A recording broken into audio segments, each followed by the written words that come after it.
Hello everyone and welcome back to another video. So today I'm going to do like a two-in-one kind of video. So I'm going to do my greenhouse tour for November. As it's getting to the end of November, I thought I would do that now. And at the same time I'm going to do a bit of like greenhouse maintenance in the way of I'm just going to cut down the Sarracenia. So I still haven't got around to doing it. So I haven't really had much time. I haven't really been in the greenhouse, especially as it's been really cold recently. Everything's in full proper dormancy now, other than still got a couple of cofflers going, which is expected this time of year. But I'm going to basically cut down everything. So I was going to do the greenhouse tour and then like cut these down at the end just to show you what my collection looks like before and then after I've cut everything down, and what I'm going to have left as a site I guess until spring when they start coming back out of dormancy. So starting off with the tallest specimens, as you can see most of them are now fully brown. So the Adrian Slacks Maxima from the last time that I filmed it in one of my videos is completely gone now in the trap. So did have some green which now turned yellow and eventually will follow this brown. Same with all of them. So there is bits of green. So this is just an unknown flower here which still has some green traps on them. But most of the Sarracenia now have the winter leaves, which is quite nice. So even this Leucophila here, I'm going to cut all of these down. But this time of year as well, they start obviously growing a bit more in their rhizomes. So this is the Linda Butt, and I was going to repot this one anyway. This one's got 3 in the pot, and you can see at the front here, it's got new growth. So you start seeing the rhizomes and the actual plants get bigger whilst they're in their dormancy. So it'll be interesting to see how big each of these plants get next year, which is always an exciting thing to experience this time of year. So this is my main side, and even though a lot of the Sarracenia are now completely brown, it's actually this time of year I can actually see different like Sarracenia, so I'm able to make out most of them that I've got here. So as you can see, it's a lot more spaced out. I haven't cut anything down yet, but it's very varied. Like before it was a massive cluster of colour, and now you can kind of see as they're starting to shrivel up, it's quite patchy, quite bare, but there is a lot of them here, as you can see from all the pots I've got down here. So this time of year, obviously, I'm going to start repotting them. So a little bit like the Aureophylla, that's got the more curved over Phyllodia, which I find is always interesting with the Aureophylla. But everything in these round pots is going to be repotted into the 8.5 centimetre squared pots, which I'm yet to do. Just need to get on top of the greenhouse stuff at the moment. But as you can see, there's still some colour in some of the traps. So that's a Flava ornata hybrid. My Elata black tube, even though it didn't fully form, it's got some colour. It looks more red than black, but it was quite late when it opened. And then of course the Sarracenia Leucophila Baldwin Giant still got the lovely white picture, hasn't started dying down, even had a little tiny one at the bottom here which is quite cute. So that is what I'm going to be cutting down after I've finished filming the greenhouse tour. I'm just going to snip everything down and it'll probably look quite bare. The aim of this year is to make a grow list because I actually want to know what I've got in the greenhouse. So I've obviously collected a lot, especially last winter, and I want to basically identify everything I've got here and see what obviously needs dividing. As you can see, some of the rhizomes got really big. Like this Joanna was tiny when I got it, and look how big this is now. It's even coming out the small pot. So yeah, it'll be really nice to repot these and maybe make a few rhizome divisions this year. So for the rest of the plants which are next to the Sarracenia, these are mainly fly traps, and as you can see here I've started to divide them and repot them. So this is my phalanx, and I managed to get a couple of tiny little divisions out of it. So I did that one. I did do a rhizome cutting of that as well, which I put in a different pot. And then same with the cup trap. So that tiny cup trap, which was in a pot the same size as my green sawtooth, I got 4 little ones. This is actually one rhizome with 2 growth points. I'm hoping that by laying on its side like this, it will obviously hopefully get 2 plants.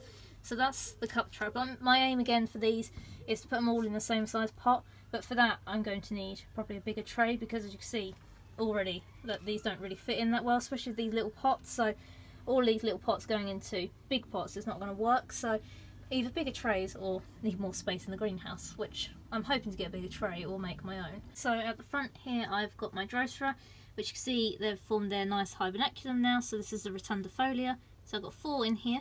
So this is what the hibernaculum look like in a rotundifolia. And then next to it I've got the Anglica, which again have got their hibernacula here. And this one's quite big, it's got like a cluster of hibernacula, because this was like several plants all merged into one, which is quite nice.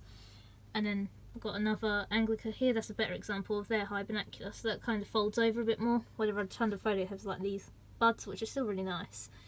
So my Eutychlara bisculmata has completely lost its flowers now and will spread in this pot. So you can see already, because I only had this little division here which I got out of one of my pots, and has now spread across here.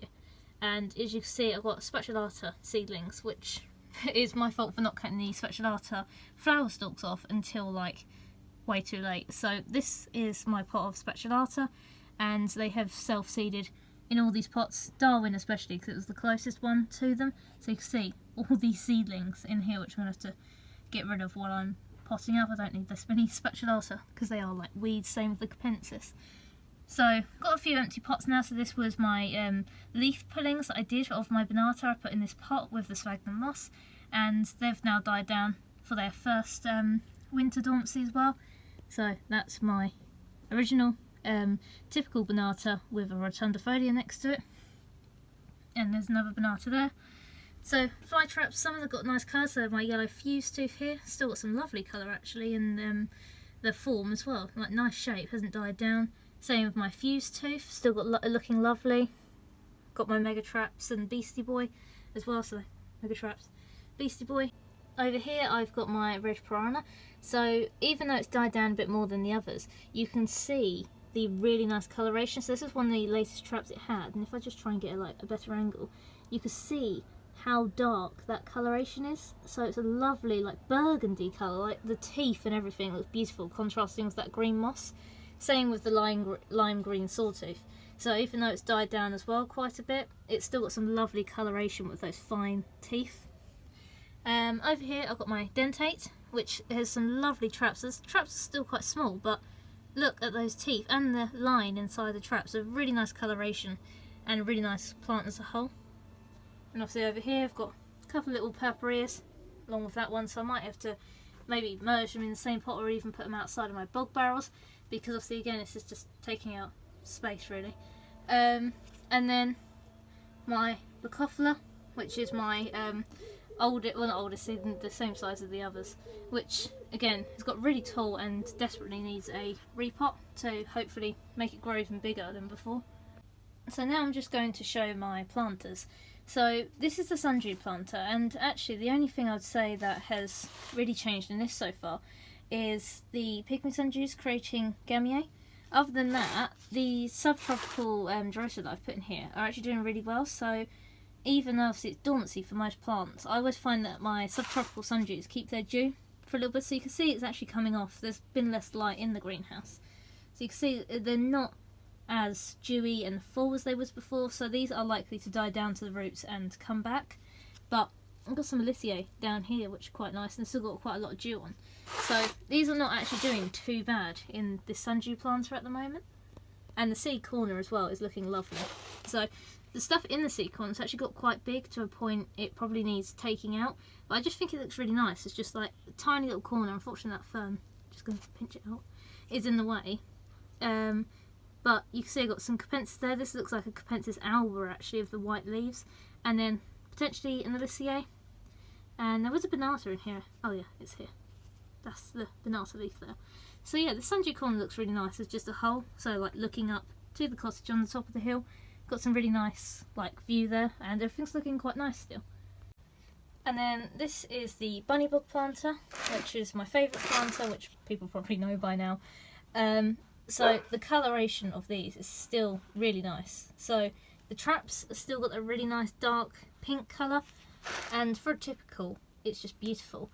But the plants do need raising up. As you can see, as they've grown, so they've been in here. I've only been actually in here since a year and a half now. It's been in this pot. But as they go through dormancy, they sink even further to the point, obviously, the rhizome will be so low down that the traps will just be really clustered at the top. That's why this year I don't think it's been as high as it was before, because the rhizome's all the way down there. So this does need taking out and redesigned a little bit like this one here. So this is another one, and you can see it's all the way down there, which is not bad for the plant. I'm just going to lift them out so it has better growth. But all three of the fly traps in here have some stunning coloration and growth. So again, you can see this one. And they've even produced little babies, which, even though they're just typicals, I really like the coloration of these ones. So it's not like any other typical that I've ever owned. So to have these little babies is great, because obviously they're clones of this really nice coloured typical. But yeah, so I might give this a little bit of a redesign, but I won't change it too much.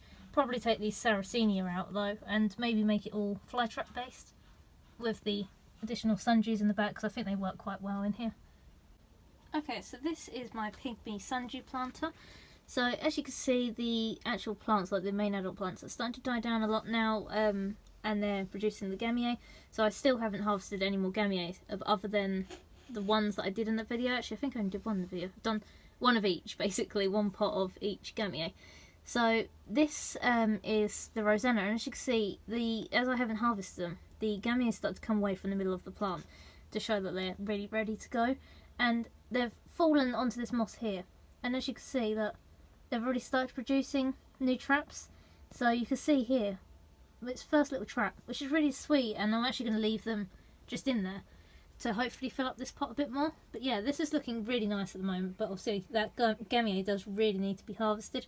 But surprisingly, they've still got flowers that are unopened, so still quite a nice display considering, you know, the fact of the time of year.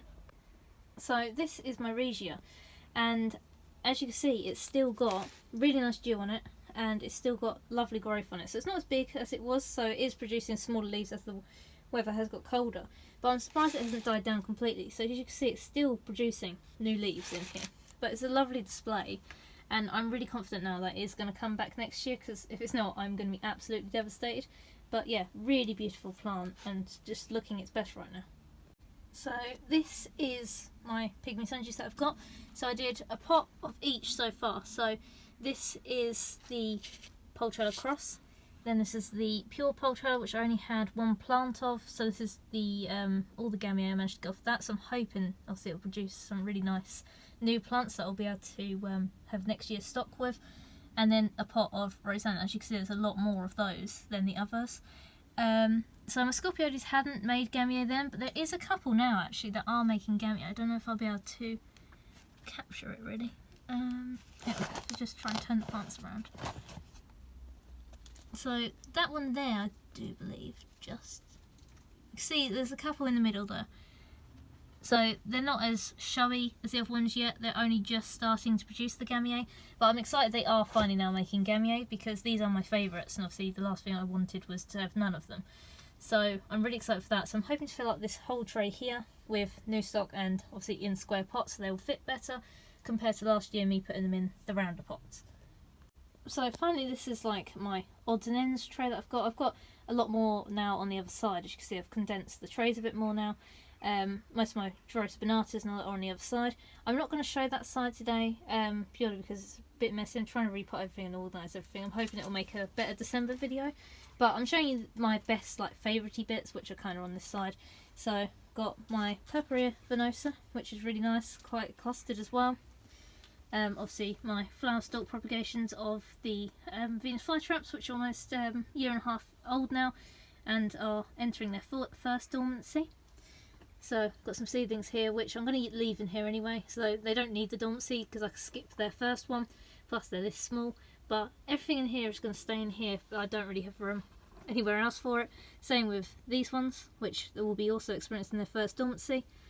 My Pinguicula grandiflora is here. So, also got my Sarracenia actually here, which are, if we could get a better darker focus on these, are a lot late flowering than the others. So as I showed the Biscomata earlier, they'd already lost their flower, where my Sarracenia always kind of have like later wintry flowers, which are lovely. So better example is this pot here. It's quite hard to focus on the lovely coloration though of the white and purple. That's a little bit better. So they look a bit lovely, obviously with the Poltrella, which I took the gamier out of. So I've got my Sarracenia leucophila Tarnock here, which since receiving it and unboxing it, it's had some really nice like coloration actually. It's started to gain a little bit more colour with the evening sun that I get in here, which is looking lovely. So again, another late coloration for the winter. Same with this unknown flowers here as well. It looks lovely with the nectar on it and the really nice lime green colour. as well as like some other Sarracenia that I've got in here, which is just now Phyla D. This one's got no traps on it, and I've got a Judith Hindle here. So yeah, these are just like odds and ends. So as you can see, my Dormancy Alicia also looking lovely. Got my common Alicia here, and then this here is my giant form, which hasn't died down yet. Again, I'm hoping that they will come back from the roots, because this was from dying down back to the roots and coming back as like a massive cluster of plants. Got my Tygo here, which has never really looked that great for a few months now. I'm hoping that I'm going to repot it because it's in quite a small pot, as you can see, and it's got quite a nice big rhizome with one growing as well. And then this is one of my Filiformis, which, as you can see, completely dormant now. So I thought whilst here I would also show my Sarracenia leucophila cross Morini seedlings. These are the ones I did the experimentation on, and since then they've done really well still. None of them have died off, but this is their first dormancy. Last year I did keep them because they're all in the same pot under my propagator, so this is the first year that they've, one, been divided, and two, went to dormancy. So you can see dying leaves already. As leucophilas, they're obviously holding on a bit longer, but it's really nice seeing this process with obviously seed grown plants that you've done yourself, because you get to experience like their full life cycle from obviously seed to being mature plants. So it'll be really exciting to see how big these get next year. So you can see some of them are showing some really nice colorations. That one's got really nice heavy veining compared to others which are quite light, and this one as well, which, just try and zoom on that one again, look, it's got some really nice veining compared to other ones in here which are a little bit lighter. So now I am going to cut down this section, so I'm going to start and take like some out, and it's not going to really be like a nice professional job, hence why I was doing it in the greenhouse tour video, because I'm only going to take out them, quickly chop them down. So I'm going to pause the video, cut them down, might show one or two cutting downs of them just to show what they look afterwards, but for now I'm just going to pause it and start cutting them down. So I've picked this Flava Sussex County purely on the basis I just find it interesting. It's got a bit of everything. So these traps are fully dormant, so brown practically most of the way down, but at the same time it had a like secondary little division on it last year which I never divided, but it seems to have like stayed on. So you've got this smaller really light colours, these are red traps usually, but this has like come later in the year, so obviously hence the green hasn't been getting much sunlight, but also has the dormant traps and is also producing the Phyla D winter leaves, which I found really interesting. So it's a good like example of yeah, between the healthy, the dormant, and obviously what to expect. So I'm just going to get my snips and cut it down. I'm probably going to pause the video because I can't do this with obviously one hand and I don't have a tripod to hold this while I do it. So I'm just going to quickly pause it and show. And this is what I'm left with really. So I've cut off the 3 biggest traps, and here I've just kept the green little youngster that's in there, which I, like I said, I find really interesting because this was one that was like right at the back, so I haven't looked at this since like the middle of the year. So it's interesting that that's got there, but as you can see I cut off the main traps, and even though it's filled with Capensis you can't really see the base. This is what I'm left with. So another great example is this Sarracenia Wilkinson's White Knight cross Oreophylla, which has some really nice wide traps and some great coloration. And down here, as you can see, it's got a lot more Phyla D winter leaves here. And no, obviously, new traps coming, and all the last year's growth as well has completely died down. Lovely big rhizome that's obviously expanding even more. So I'm just going to also cut this down. So the method I'm practically using is just obviously getting the snips and then cutting them down quite far down to like the base, so I can't really get in there, and cutting it like that.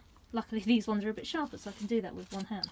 So that's what the process that I'm doing. So now I'm just going to carry on, cut all of them down, cut all the brown off of those. So see, I'm going to keep anything like this Baldwin Giant. I'll probably keep the Chanel's Ghost as well, but cut down anything with brown on it so it'll look quite bare at the end. After I've cut them all down, this is what I've got left. So actually, seeing it actually on a video instead of in person looks a lot different in the fact that there's quite a few pictures still. So even though there's only, I think I've kept like traps on 5 plants. So I've got the Alata, got this Flava Cross, this is my Rubicorpora, Chanel's Ghost, and then giant form of the Leucophila Baldwin. So they're the only 5 plants I've kept traps on because obviously they're quite colourful, plus this little Sussex County one down here which I showed cutting down. But you can see I've kept all the big ones at the front because one, they're still tall, and two, it would be easier to cut them down. So if I try to look at the back, you can see how most of them that I did cut down completely have got their winter leaves. So some of them got a lot more than others. Some of them, as you can see, like a massive cluster, but looking really good. So some have got massive rhizomes like the Joanna, which I completely cut down here. But yeah, it's looking a lot neater as well, plus it's given me an extra space. I don't know, I'm guessing that's because during the year I space them out a bit because obviously the traps are so big they push against each other, so it's hard to fit them all in the squares, a little bit like the fly traps here. So I'm guessing this has provided me with a bit of space. So the taller ones I will sort out. So there's a Brooks Hybrid in here, which is just, I think, at the back now. So that one will be probably one that I will take over to the other side due to its size. But yeah, so this is what I got from cutting them all down. And when I was cutting down the other side, so the Adrian Slack, one of them was quite weighty, so I decided to cut it open because sometimes people like to look in what's inside of these. And it's mainly filled with water, and this is all of the year's bugs. So this is my tallest Sarracenia. As you can see, it's very disgusting. It's just been leaking everywhere. That's why I try not to cut them halfway down. If you cut them halfway down, all the water and all the bugs come out. So I cut them right down to the base, which I did with this one. But because it was heavier than all the others, I decided to cut it down. But as you can see, it's a really long, massive trap. And inside you've got loads of flies and all that, which I don't really want to touch too much. But that's basically what is inside a Sarracenia once you open it at this time of year if you really wanted to. Okay, so that is a rundown of like my greenhouse tour for November. So I did a bit of a shorter one than I usually would. I usually show both sides, but the most interesting stuff was on the higher side. So I thought I'd show that, plus obviously the greenhouse maintenance part of cutting down the Sarracenias, which I'm really happy with because it does look a lot nicer now than it did before. And I thought I'd show you, as obviously I've got nothing here, I thought I'd show you everything that I managed to get. So this is a measuring jug that I've put them all in, and these are all of the pictures that I've managed to cut off. There is actually a couple of Sarracenia which I missed, which were over there, but this is everything off of my main tray and the ones that are next to me. So as you can see, different sizes. There's still some colour on some of them. Most of them are quite dark, so it's actually quite nice. It's like a little display. See, not the nicest looking, there's no colour, but they still have a nice kind of appearance really, actually, even when they're brown and being cut down like this. So like the Adrian Stack ones, there's like really dark and still got the nice wide tube despite looking like this. So this is what I managed to get from all of my Sarracenia, which I thought, you know, was quite good this year, especially as last year I only had like 3 or 4 Sarracenia. But unfortunately there's nothing to look at now beside me. These have also been completely cut down and chopped. But I'm hoping that now that I'll be able to repot stuff, organise things a bit better with it being a bit cleaner. So thank you very much for watching this video, and I hope you have a nice day.